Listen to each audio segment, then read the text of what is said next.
तो स्वागत है आपका एक और वीडियो में। और आज की इस वीडियो में हम बात करेंगे डीएचए एग्ज़ाम जो कि फुल गाइड है फॉर नर्सेज 2025, सॉरी 26 है ये, बाय मिस्टेक हो गया है।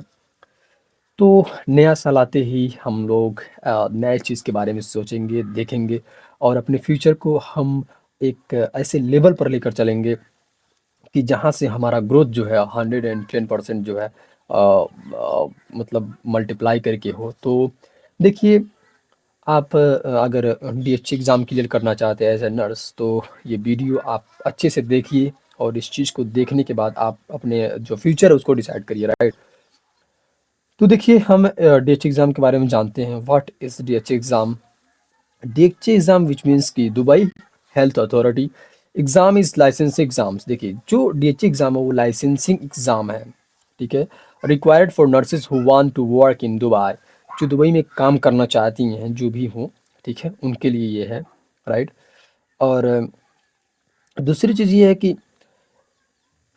UAE after clearing the exam nurses become eligible to apply for DHA licence.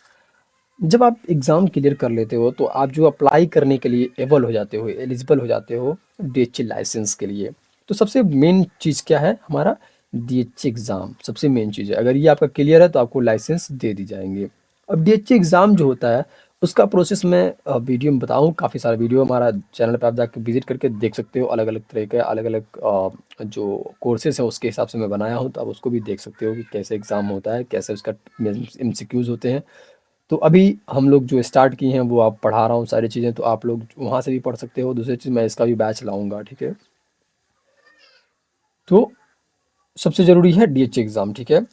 अब देख लेते हैं कि हु कैन अप्लाई, कौन इसके लिए एलिजिबल हैं, कौन इसको अप्लाई कर सकते हैं। First of all GNM nurses, ठीक है, जीएनएम नर्सेस। और second BSc nursing, MSc nursing, valid nursing degree diploma, जो कि वैलिड हो, चाहे वो डिग्री हो चाहे डिप्लोमा हो, राइट, वो वैलिड हो, वो भी रिक्वायर्ड है। एंड रिक्वायर्ड क्लिनिकल एक्सपीरियंस, अब यहाँ पे ये मेंशन नहीं किया गया कितना आपको चाहिए जो क्लिनिकल एक्सपीरियंस है, लेकिन ये मेंशन जरूर है कि एक्सपीरियंस चाहिए। 1 साल का भी हो सकता है, 2 साल का भी हो सकता है, 3 साल का भी हो सकता है, लेकिन कम से कम 1 साल का एक्सपीरियंस तो हर किसी के पास हो ही जाता है, लगभग मिलाकर देखा जाए तो ये हो गया eligibility criteria. Minimum 2 years of clinical experience, मैं बोला ना आपसे। आफ्टर क्वालिफिकेशन, यानी कि क्वालिफिकेशन होने के बाद, कुछ लोग होते हैं कि मतलब पढ़ते रहते हैं, ठीक है, और बीच में जो कहना है कि जॉब करने लगते हैं, तो उसका जो है नहीं माना जाएगा। आप क्वालिफिकेशन करने के बाद जो है, मेरे पास एक कॉल आया था, ठीक है, राजस्थान से। तो वहाँ के कह रहे थे कि सर मेरा मेरा तो 4 साल का एक्सपीरियंस है। मैं बोला अच्छा, कब कब कंप्लीट किए हो? तो कह रहे हैं 2024, सॉरी 2024 में। मैं बोला यार 24 में कंप्लीट हुआ है, तो कैसे 4 साल का एक्सपीरियंस है यार, हाउ? तो बता रहा है कि सर मैं 3 साल पहले ही कोर्स के साथ ही मैं कर रहा था सर। तो यार वो मान्य नहीं होता है, ठीक है। मान्य कब होगा? जब आप क्वालिफिकेशन कंप्लीट करोगे तो उसके बाद से जो आप एक्सपीरियंस लोगे उसे मान्य होगा, ठीक है, वो वैलिड होगी। भले आपके पास बहुत ज़्यादा प्रैक्टिकल हो, काफ़ी सारी चीज़ें हो, लेकिन वो वैलिड नहीं है, ठीक है। वैलिड आफ्टर कंप्लीशन योर जो भी आपका क्वालिफिकेशन है वो कंप्लीट करने के बाद, ठीक है। वैलिड नर्सिंग क्वालिफिकेशन सर्टिफिकेट, ठीक है। Good standing certificate, passport and educational documents. अब ये जो डिपेंड कब करेगा? जब आप निकलोगे बाहर, ठीक है, आप एग्ज़ाम निकाल लोगे, फिर उसके बाद से ये सारी चीज़ें होंगी। तो आपको पहले एग्ज़ाम पे फोकस करनी है, एग्ज़ाम के बारे में आपको जानना है अच्छे से, उसके बारे में जानना है, उसके अच्छे से बारे में उसको मतलब सारी चीज़ें देनी है, देखनी है, तब उसके बाद से फिर जो है ये सारी चीज़ें ज़रूरत पड़ेगी, ठीक है। नेक्स्ट, ये लेकिन ये आप जान लीजिए कि ये आपके पास होना चाहिए, मतलब कि ऐसा ना हो कि ये ना हो, आपके पास होना चाहिए सारी चीज़ें, ठीक है। नेक्स्ट, डीएचए एग्जाम जो पैटर्न होता है वो कंप्यूटर बेस्ड टेस्ट होता है, यानी कि जो सीबीटी टेस्ट होता है, राइट। अब सीबीटी टेस्ट में क्या होता है कि यहाँ पे आपको पेन कलम ऐसा कुछ नहीं लेने जाना रहता है। आपको सिर्फ अपना जो लैपटॉप मिलता है, चाहे जो एक सिस्टम मिलता है, आप उसी सिस्टम पे वर्क करते हो, जो भी क्वेश्चन आते हैं सब बने बनाए रहते हैं, वो आपको वहाँ पे बस टिक लगाना रहता है, वैसा क्वेश्चन रहता है। एमसीक्यूज बेस्ड एग्जामिनेशन, जो कि मैं एमसीक्यूज पढ़ा रहा हूँ, आप वहाँ पे भी जाकर देख सकते हो कि किस टाइप का क्वेश्चंस आते हैं और कैसे आते हैं, ठीक है। नेक्स्ट, 70 से 100 क्वेश्चन अप्रॉक्सीमेटली, ठीक है। Passing score around 60%। देखिए 60% इसका पासिंग स्कोर है, तो मतलब इजीली आप निकाल लोगे अगर अच्छे से थोड़ा सा ध्यान दो कि अगर सारी चीज़ें पढ़ोगे तो अच्छे से आप निकालोगे। 60% कोई ज़्यादा नहीं है। और सिलेबस के हिसाब से जो दिया गया है वो सिलेबस मैं आपको दे रहा हूँ, ठीक है। अगर वो आप सिलेबस चाहिए तो आप हमें व्हाट्सअप करिए और वहाँ पे हम प्रोवाइड करेंगे आपको। चाहे आप फार्मासिस्ट हो, चाहे आप ओटी टेक्नीशियन हो, चाहे आप नर्सेज हो, तो आप हमें कॉन्टैक्ट करिए, हम आपको प्रोवाइड कर देंगे, ठीक है। तो ये सिलेबस हो गया। सिलेबस के हिसाब से आप सारी चीज़ें करेंगे तो आप 60% आराम से निकाल लोगे, ठीक है। आराम से एकदम, बिल्कुल कोई दिक्कत नहीं है। Next important nursing subjects. अब यहाँ पे जो नर्सिंग के सब्जेक्ट्स का सबसे जो इम्पोर्टेंट है वो मैं आपको बता रहा हूँ। Fundamentals of nursing, right. Medical surgical nursing, pharmacology, community health nursing, paediatric nursing, obstetrics and gynaecology. तो फंडामेंटल्स ऑफ नर्सिंग, इसमें थोड़ा बहुत मतलब कैलकुलेशन और सारी चीज़ें, डोजिंग का जो प्रोसेस होता है वो सारी चीज़ आती है। मेडिकल सर्जिकल नर्सिंग, अब मेडिकल सर्जिकल कुछ ऐसी मतलब हल्का फुल्का चोट है उसके बारे में अगर कोई आप चीज़ करते हो तो उसके बारे में आएगा questions, right.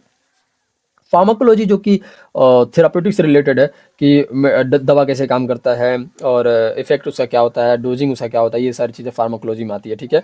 Community health nursing, आप पेशेंट से जो कम्युनिकेट करते हो या जो एक बिल्ड करते हो अपना व्यवहार, वो कैसा है, वो उसके रिलेटेड जो क्वेश्चंस आएंगे आप पढ़े होंगे, ये सब आपके सब्जेक्ट्स है, ठीक है। पीडियाट्रिक नर्सिंग, जो बच्चों के जो है आप केयर की बात होती है उससे रिलेटेड क्वेश्चंस आएंगे। ओबेस्टेटिक्स एंड गायनेकोलॉजी, जो मतलब महिलाएं होती हैं, ठीक है, जो प्रेग्नेंट लेडी होती हैं, उनके हिसाब से जो क्वेश्चंस बन सकती हैं वो क्वेश्चंस आएंगे, ठीक है। तो ये सारी चीज़ें हैं।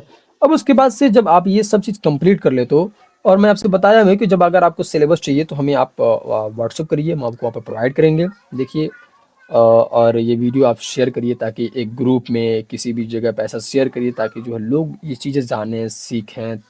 बहुत ज़रूरी, इट्स वेरी इंपॉर्टेंट कि आप जो है इस चीज़ को कर रहे हो, ठीक है। डीएचए रजिस्ट्रेशन प्रोसेस जो होता है, create account on Sherian portal, ठीक है। आप क्रिएट करते हो शेरियन पोर्टल में अपना अकाउंट, फिर उसके बाद अपलोड रिक्वायरमेंट डॉक्यूमेंट्स में एक वीडियो बनाया हूँ, आप उस वीडियो को जाकर देख सकते हैं। आप वहाँ पर भी काफ़ी सारी चीज़ें दी गई हैं, इन्फॉर्मेशन जो आप वहाँ पे कर सकते हो। सारी चीज़ें धीरे धीरे मैं आपको सारी चीज़ें बताया हूँ, तो आप वहाँ पे जाकर देखिए वीडियो को, ठीक है। अपलोड रिक्वायर्ड डॉक्यूमेंट्स और फिर primary sources verification, data flow, book DHA exam, appear for exam and gate results. ये डीएचए रजिस्ट्रेशन का प्रोसेस होता है, ठीक है। इस पर मैं फुल वीडियो बनाया हूँ, आप वहाँ पर भी जाकर देख सकते हो। और सारी चीज़ें आप वहाँ पे, और कुछ अगर समझ में नहीं आता तो मैं व्हाट्सअप कर सकते हो। डॉक्यूमेंट्स रिक्वायर्ड, क्या क्या डॉक्यूमेंट्स लेंगे? Passport copy, nursing degree, diploma certificate, experience certificate, good standing certificate, passport size photograph, right. अब after passing DHA exam, eligibility letter issued, apply for DHA licence, search for nursing jobs in Dubai, join hospital, clinic legally. ये सबसे best होता है। आप आपका eligibility जो है वो लेटर इश्यूड हो जाता है, ठीक है। अप्लाई फॉर, आप डीएचए लाइसेंस के लिए अप्लाई करते हैं, ठीक है। सर्च फॉर नर्सिंग जॉब्स, आप सर्च करते हैं दुबई में नर्सिंग जॉब्स, जो कि आसानी से मिल जाता है जब आफ्टर कंप्लीटेड योर डीएचए, ठीक है। ज्वाइन हॉस्पिटल क्लिनिकल लीगली, जो प्रिस्क्रिप्शन टिप्स है वो मैं बात बताता हूँ। प्रैक्टिस एमसीक्यूज डेली, जो कि मैं करवा रहा हूँ, आप वहाँ पे ज्वाइन करिए। फोकस ऑन क्लिनिकल कॉन्सेप्ट्स और revise nursing fundamentals, solve mock test regularly. Best for this guide is best for nursing planning to work in Dubai, UAE and Gulf countries, right. तो आप अगर गल्फ कंट्री में जाना चाहते हैं तो हमारे चैनल को सब्सक्राइब करिए, और सारी चीज़ें मैं उस पर देता रहता हूँ, तो आप उसका इन्फॉर्मेशन लीजिए। और जॉब से रिलेटेड वीडियो लाने वाला हूँ तो आप उसको भी देखिए, ठीक है। मिलता है नेक्स्ट वीडियो में। Thanks for watching.